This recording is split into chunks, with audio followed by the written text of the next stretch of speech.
There you go. Perfect. Go All for right, it. here we go. So this is our report, and we are poised for good things. So first, the numbers, and this is some of the sobering news, and that is that Colorado remains at 16% recycling and composting rate. That is less than half of, well, essentially half of the national average. So we are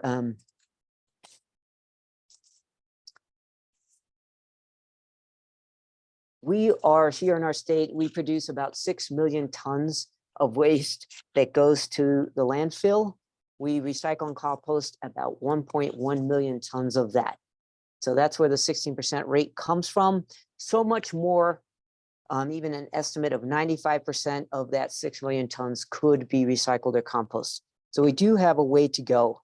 The good news in this, the little silver lining, is that even with this low rate, we're making a difference in terms of our carbon footprint. The emissions of that 1.1 million tons that is diverted is equivalent to taking 430,000 cars off the road for 1 year. So imagine what we could do if we were above the national average.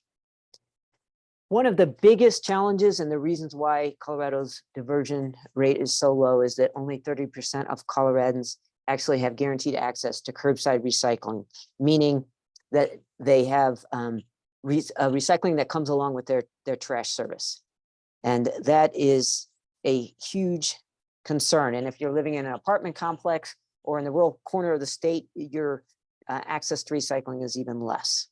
So that's the sobering news. That's the challenge. But we have so much good news and a lot of reason to be very hopeful here in Colorado.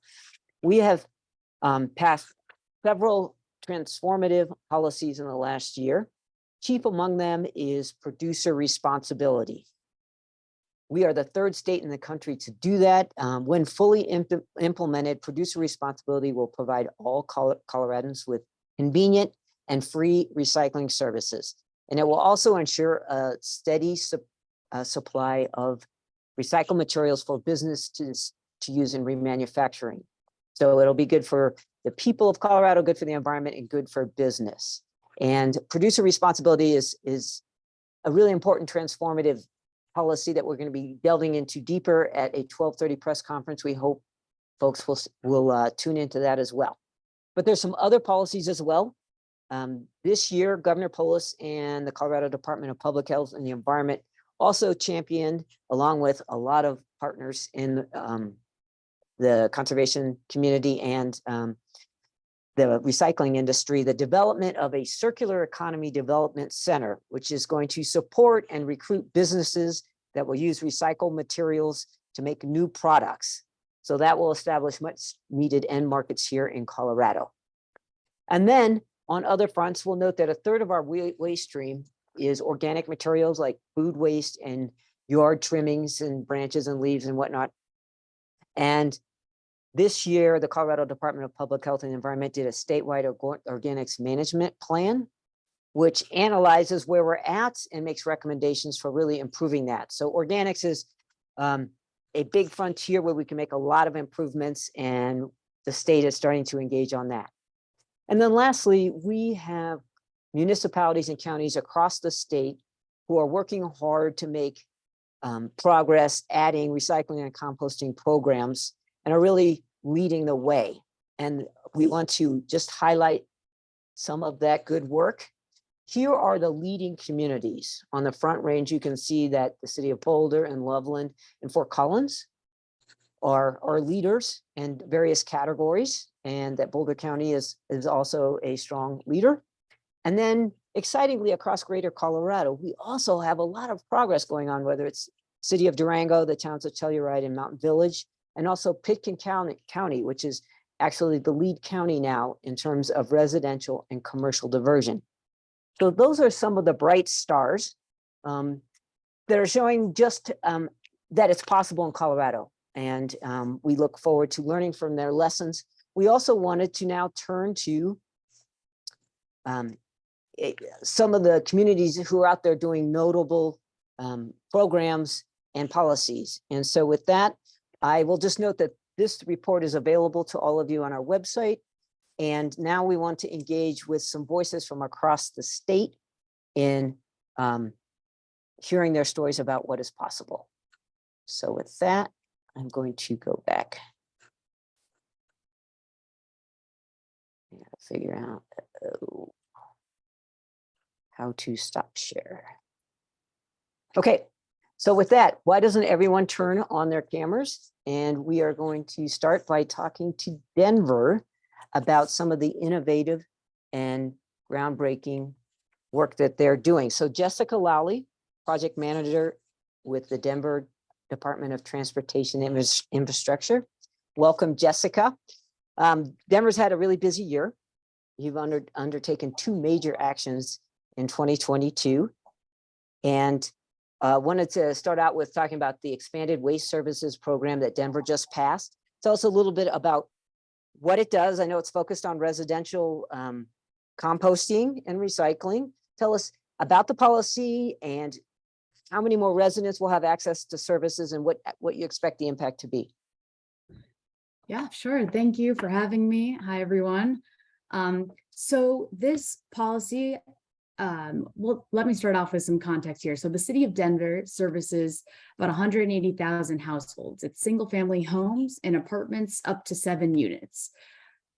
Today, before this policy passed, Denver residents never paid a fee directly for their waste services, but the compost program was optional and fee-based. So this new ordinance now places a fee based on the size of the trash cart at our customers' homes and provides recycling and compost services included at no additional cost. So our compost program will be expanding from 30,000 customers to 180,000 customers. Wow. Throughout 2023. That's a huge step. And how do you expect that to affect the diversion rate for Denver? It'll be huge. So right now, our customers are diverting about 26% of their waste, but we know that about 50% of what they're throwing away in their trash carts is compostable material, the food waste, the yard debris. So if we could remove that barrier for people to give them the tool that they need to divert that waste to compost their food and their yard waste, we can easily, increase our diversion rate above the national average by giving everyone access to that service. Well, and it's really important, I think, to the state that the capital city set the tone and the example for others. So that's very exciting. Then the other big step that Denver just took was this past week. Voters passed ballot measure 306, which looks at the commercial side of things. Do you want to describe what that policy does for everyone? Yeah, so that policy will require recycling and composting at larger apartments, most businesses, events, and recycling at construction sites as well. So kind of filling in the gap and really complementing what the city offers to those apartments and businesses and things that we don't service. So I think that the combination of these 2 policies is really kind of amazing and really speaks to what Denver residents want to see wherever they live, wherever they shop. And I imagine you've got your work cut out for you in implementing this over the next few years, but the impact is going to be amazing. And we talked about how producer responsibility policy just passed at the state level. How do you see that policy, which is going to be implemented also over the next few years? How do you see that supporting what Denver's doing through these new policies?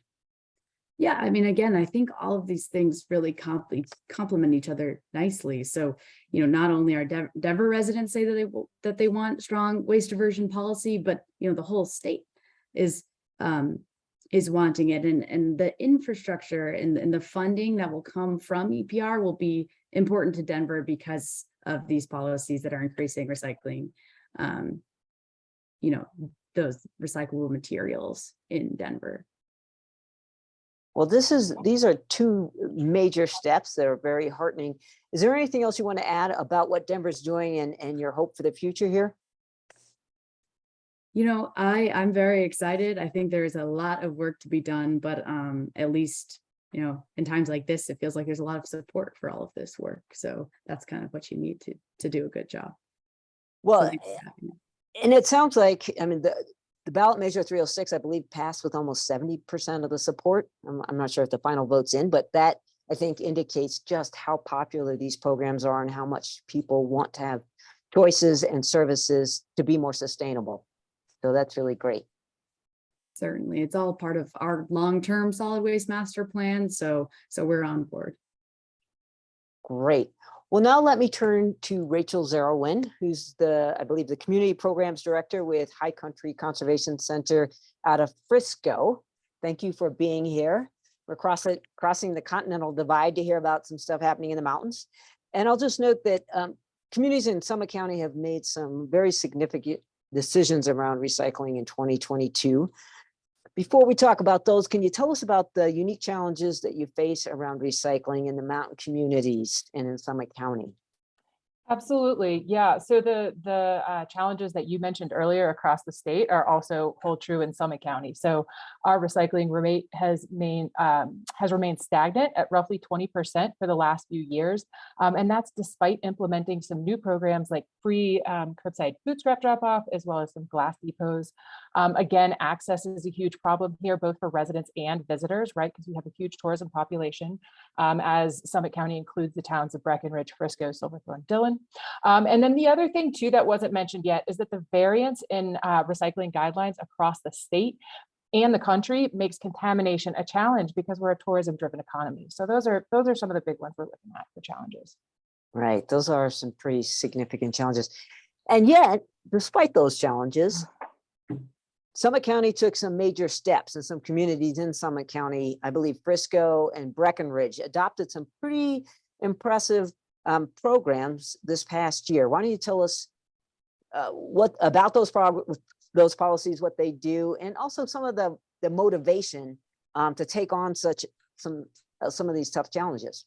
And I mean, kudos to the elected officials in the communities who are taking that on, both Breckenridge and Frisco, as well as across the entire state. There's a lot going on right now. And the environment is so important. So kudos to those folks for prioritizing that. As far as why, there's some practical reasons. I mean, landfill life is certainly in everyone's minds.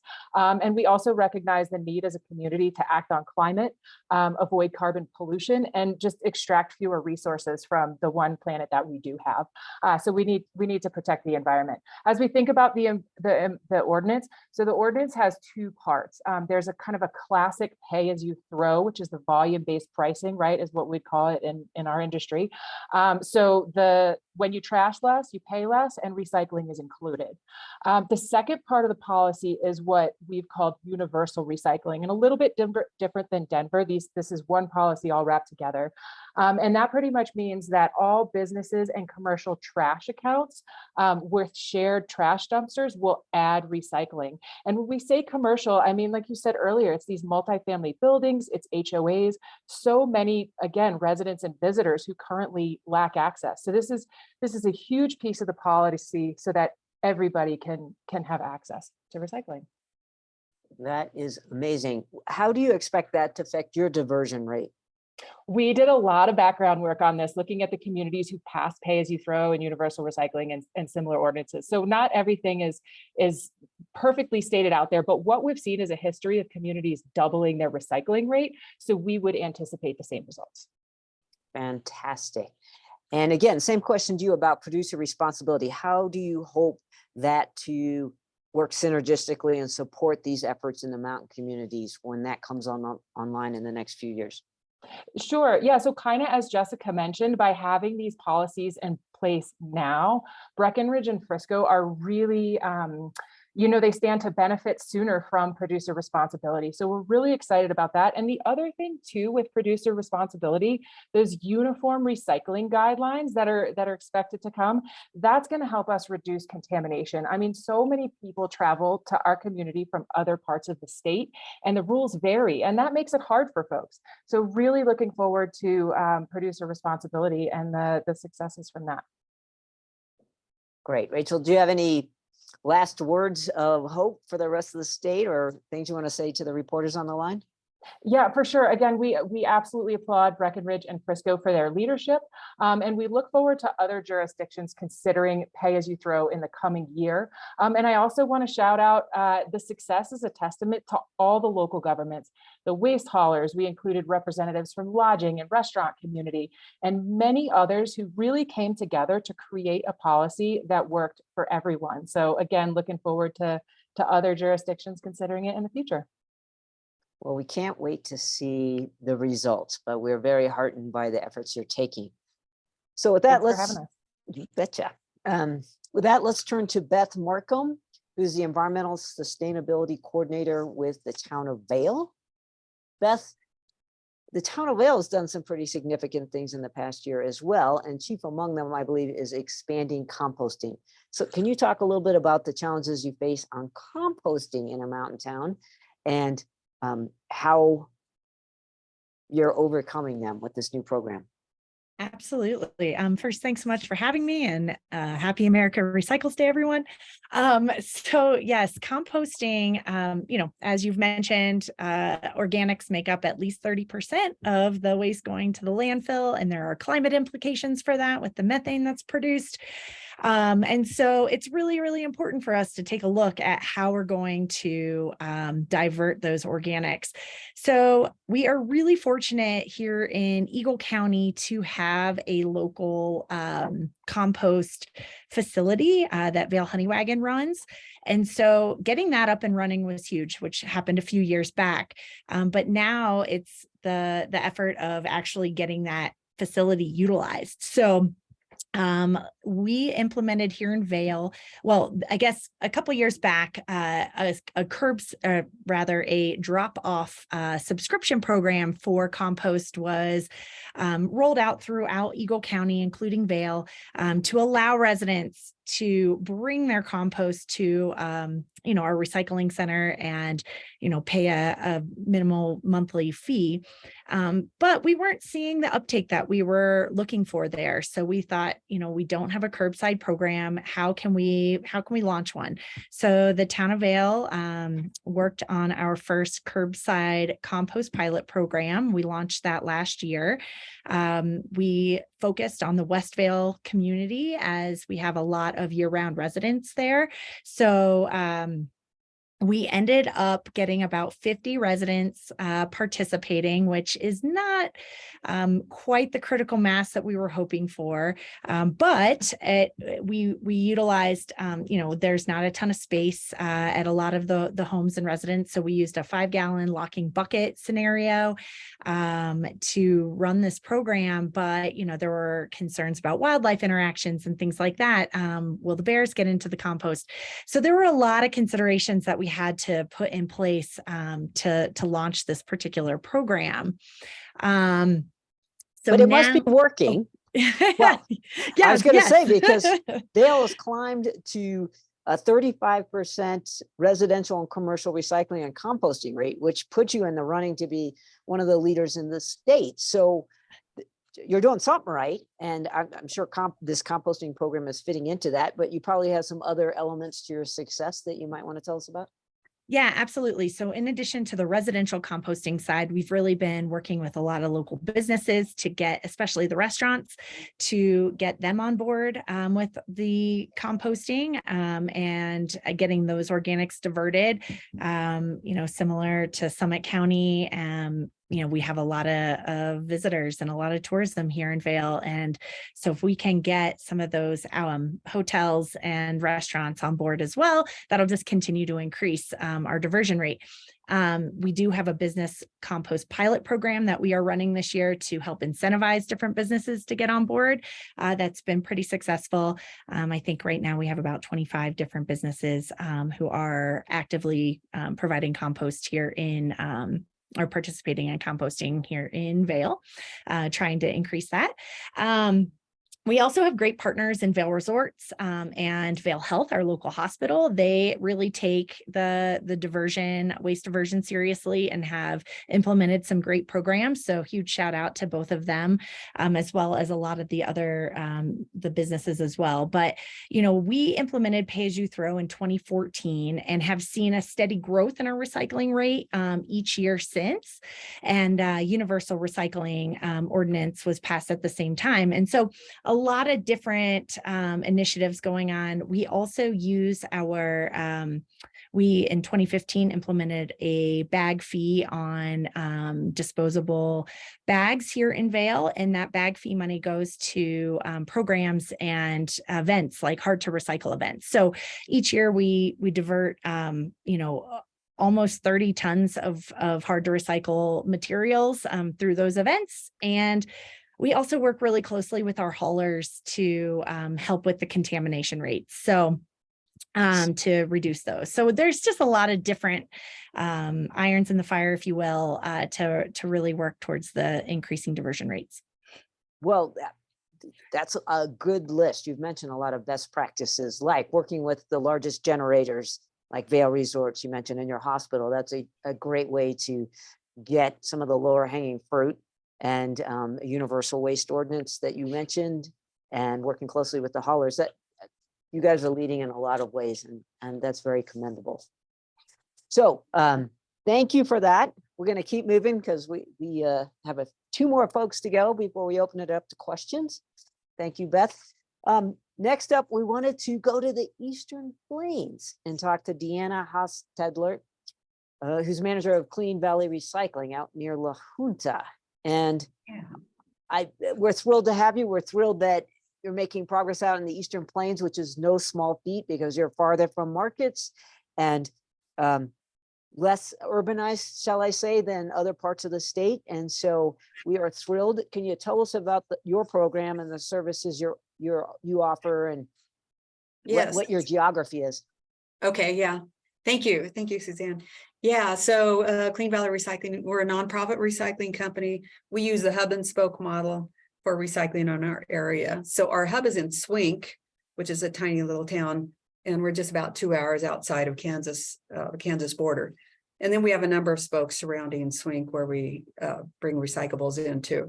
So we mostly service Otero County, but we also do some recycling in the neighboring counties of Bent, Crowley, Kiowa, Prowers, and Los Animas counties. And you combine all those counties, and we only have a population of about 50,000. So it's pretty sparsely populated and a low income area. Our average annual household income is at 43,000. So we keep those things in mind as we offer our services. So we do offer a residential curbside service just for our local towns close to our hub. So those are the towns of Rocky Ford, Swink, and La Junta. And we have about 420 households signed up for that curbside service, which is about 8% probably of the households. But then our recycling rate's higher than that because we have a lot of drop-offs. So a lot of people just come and drop off their recyclables. And then the other service that we offer is for commercial accounts. So we also offer, we have about 85 commercial accounts where we go around and pick up recyclables at different entities like schools and restaurants and entities that generate a lot of cardboard. Well, your area also experienced a big jump in diversion rate. I believe a jump of 22% in the last year. And that's pretty impressive. Can you tell us about what you think was responsible for the increase and the momentum that you guys are gaining? You bet. And there was a couple things that added to that. So yeah, in 2021, we saw a 22% increase. Part of that was the year before was a really bad year. So 2020 was a COVID year, and we saw a 9% decrease that year. So in 2021, when restaurants and schools and everything opened back up, then we gained that volume back. But we also expanded geographically. So Trinidad, which is in Los Animas County, they have a subscription curbside service there in Trinidad, and we're going and picking up their recyclables and then processing them in Swink.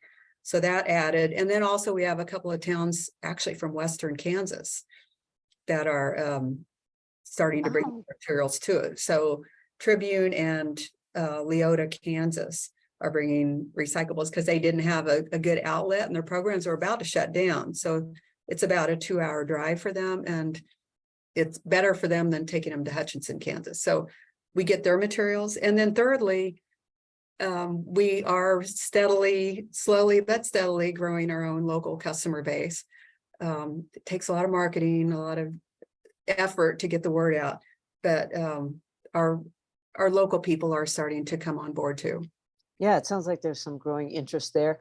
What would help you scale up services even more? And do you expect the producer responsibility policy to help you do that? Absolutely. And really the biggest problem is recycling is not free. And also our landfills are way too cheap. The landfill tipping fees are really cheap. And so EPR is going to make a tremendous difference, but also our local landfills are increasing their fees too. So starting in January, they're actually doubling their fees at the landfill. So that's going to make a difference. And then, yeah, with producer responsibility coming on board, I really don't know what to expect. Once everybody has free access to curbside recycling, it's going to be a huge difference for us. Should be transformative, I would think. And I think you mentioned a really good point about how Colorado has some of the cheapest landfill rates in the country. I'm told that we average around $20 a ton to tip at a landfill, as opposed to what it costs to recycle or composting. And so that's the economics will switch as producer responsibility comes online. So that's a very good point. Yeah, absolutely. Yeah. Our Well- landfill fees were $11 a ton this year.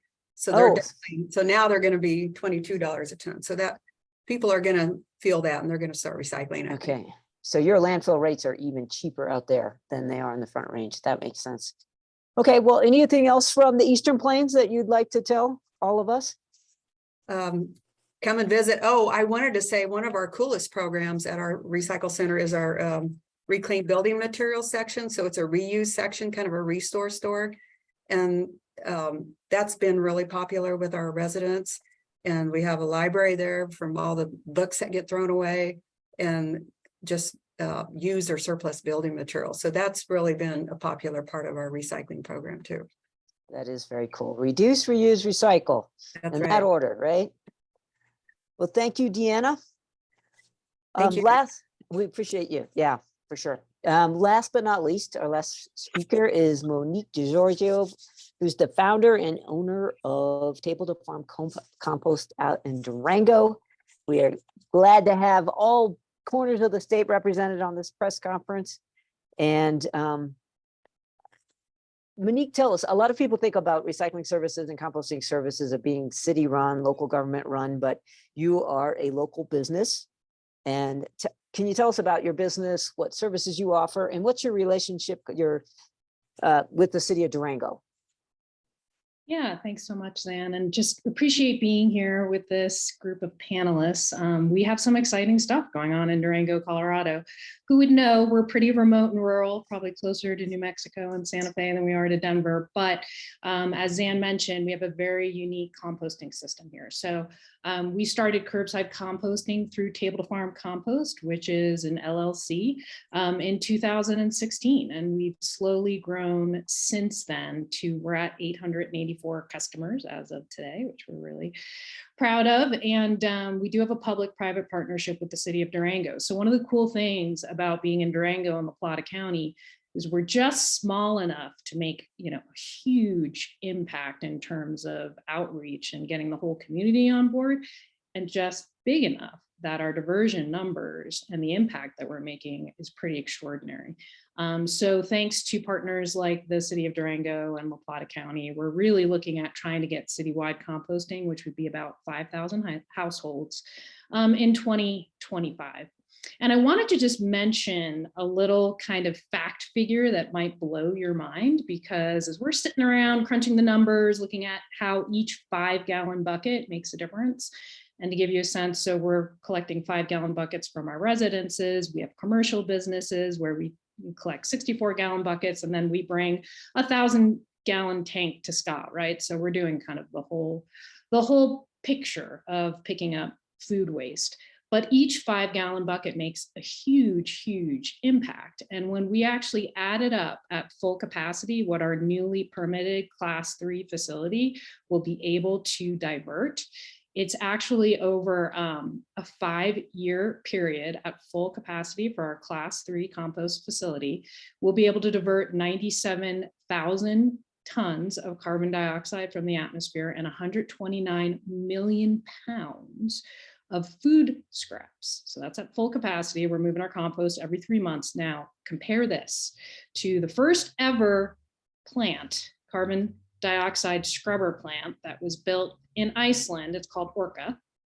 First of its kind on planet Earth, cost 15 million.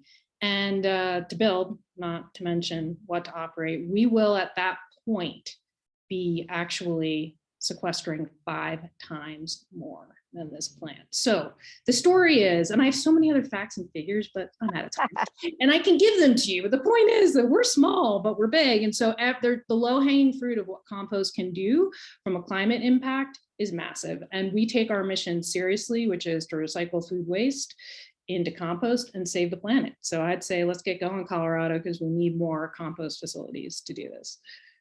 Those are some impressive stats, and it's very exciting that the state is finally taking a look statewide with their organics management plan about how do we scale up, just like you're doing down in Durango.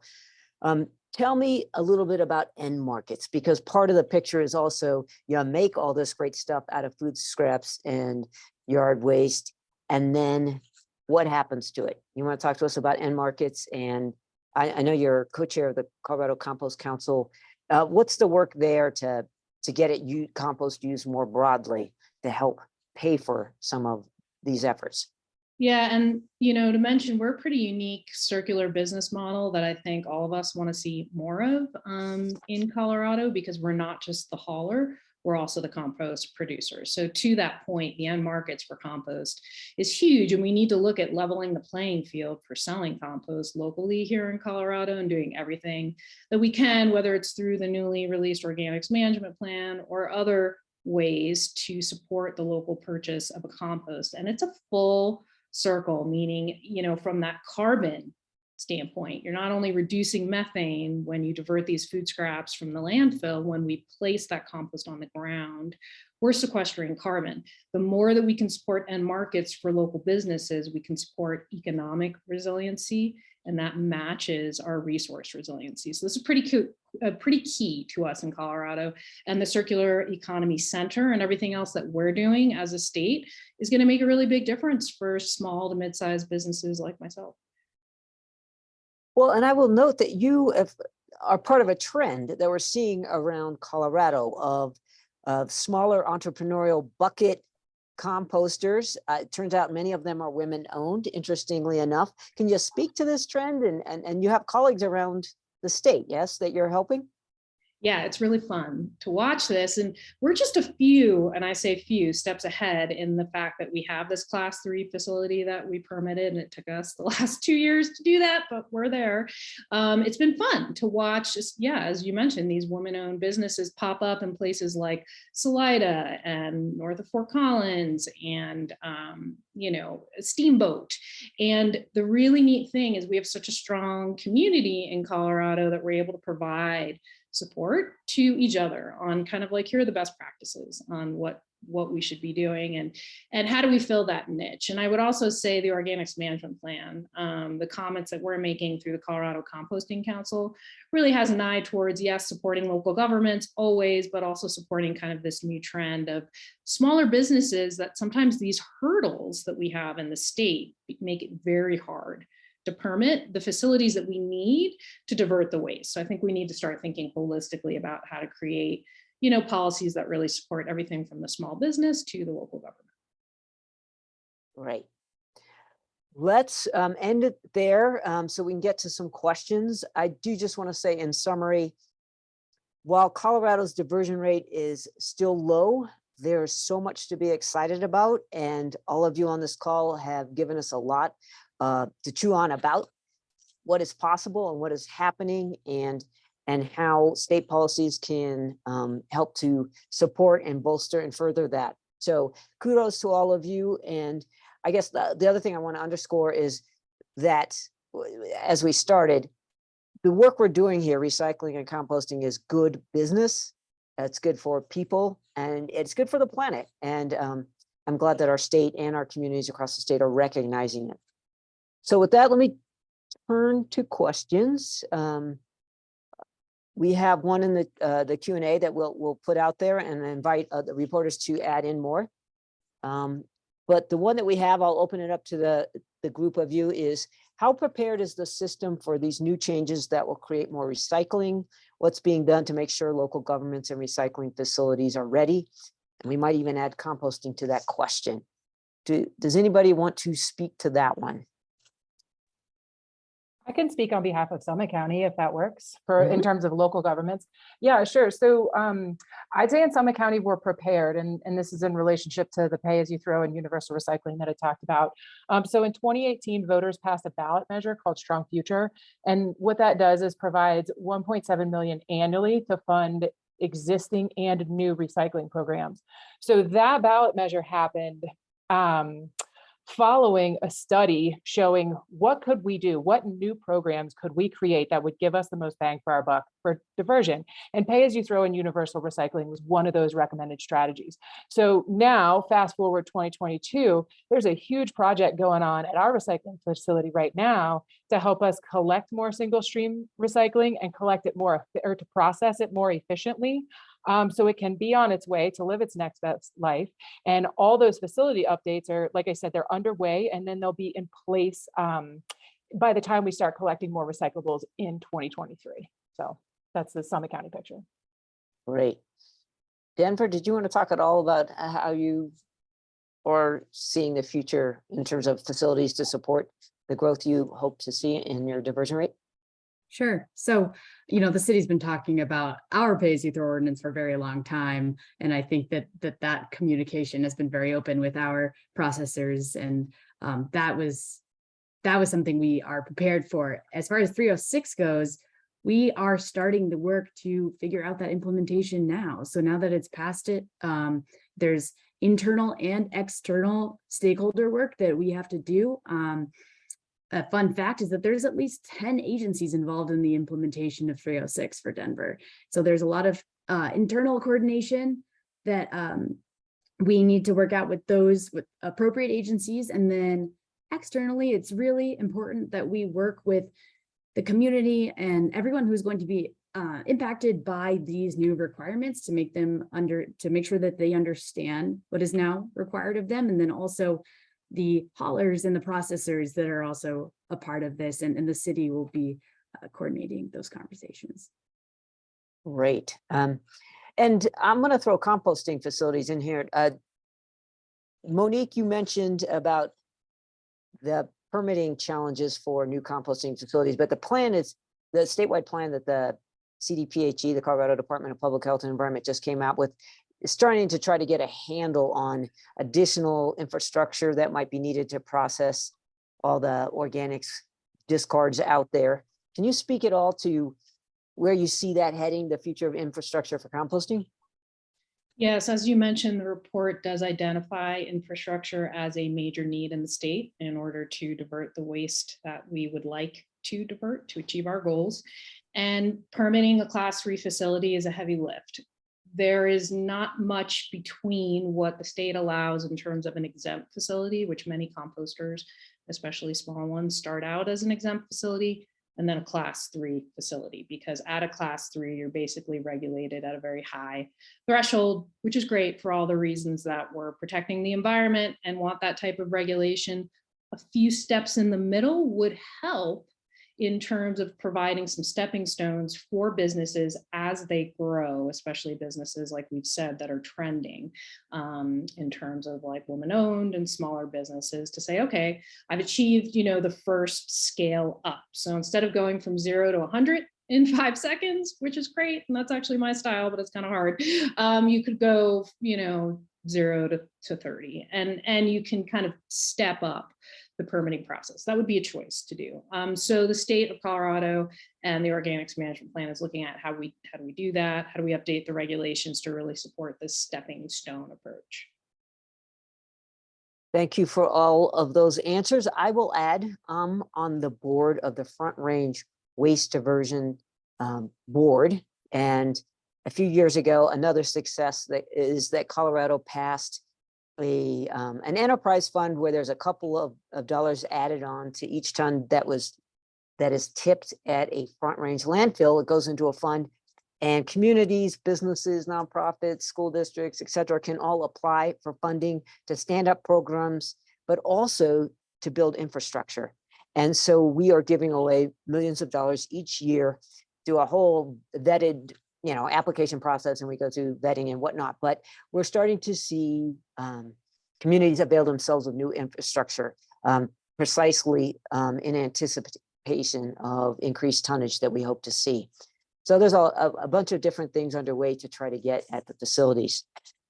Let me see, do we have any more questions? Danny, is there anything out there that we should be addressing? Nope, not at this point. Okay, well, let me just end. I always want to give final words. Does anybody have any additional thoughts that they wanted to give to reporters and the audience about things that make you very hopeful for the future in terms of zero waste and recycling and composting? Besides everything we just talked about, which is a lot. There's a lot of stuff to be hopeful about. And I think I would say for us, for Summit County, we're super grateful. You mentioned the Front Range grants. I mean, the state has also done a nice job of offering other grants, right, available to folks on the West Slope, which has been instrumental in us piloting these little small things that have built us up to this point where we can say, okay, we're ready, let's do this. So we're super grateful for those resources in our community, and kudos to the state too. So that's been great. Yes. Anyone else? See lots of smiles and nods. I would Go ahead. Go I ahead, would just agree with everything Rachel just said. And being on this call is really inspiring to hear what Durango and Monique is doing down there. Gives me a lot of hope for Eagle County and Vail to really up our game with the compost. We're like dipped our toes, but now it's time to go full throttle. So I'm very inspired. We'll make it a friendly competition. How about that? Sounds There you great. go. It's time to go full throttle. Okay, we will end it on that note. The report is available on Eco-Cycle and CoPRIG's website. I think the address is in the chat. And also a reminder that there will be another press conference at 12:30 featuring the governor and first gentleman, who are going to talk about producer responsibility in more depth because it's going to be so transformative and there's so much support for its passage.